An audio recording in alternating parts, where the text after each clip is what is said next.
मनकुल है कि एक शख्स को बाद वफ़ात किसी ने ख्वाब में देखकर पूछा, अल्लाह ताला ने आपके साथ क्या मामला फरमाया?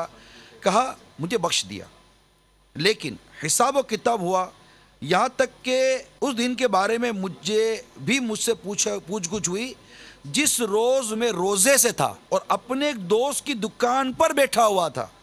जब इफ्तार का वक्त हुआ तो मैंने गेहूं की एक बोरी में से गेहूं का एक दाना उठा लिया और उसको तोड़कर खाना ही चाहता था। एकदम मुझे एहसास हुआ ये दाना मेरा नहीं। चुनाचे मैंने उसे जहां से उठाया था फौरन उसी जगह डाल दिया और उसका भी हिसाब लिया गया, यहां तक कि उस पराए गेहूं के तोड़े जाने के नुकसान के बाकदर मेरी नेकियां मुझसे ली गईं। अल्लाह ताला हमें बेहिसाब माफ़ फरमा दे। हम तो मतलब बड़े बड़े माल खाकर, प्लाट ने विरासत और जायदादें खा कर बैठे हुए और परवाह नहीं। अल्लाह हमें बिला हिसाब बख्श दे। आमीन।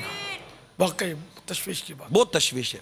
हुकूक लिबाद के मामले में बिल्कुल एहतियात नहीं है। बयान बहुत है बाबा, हुकूक लिबाद के मामले में बहुत बयान है। मतलब चाहे वो दुनियावी तालीम हो या दीनी तालीम हो, मतलब मौका मिले तो बयान इतना करे हुकूक लिबाद के मामले में, लेकिन किसी का हक तल्फ हो, किसी का दिल टूटे, किसी का हक ज़ाया हो रहा हो, इसके मामले में हुसासियत, सेंसिटिविटी हमारे मिजाज और किरदार में नहीं है बाबा। यानी जितना ग़ीबत आम है, झूठ आम है ना, इन सब के मजमूए के बराबर शायद बंदों की अख्तलफियाँ आम है। कोई बचता हो, कोई करोड़ों में बचता हो, बाकी वाकई हालात बहुत ही ख़राब है।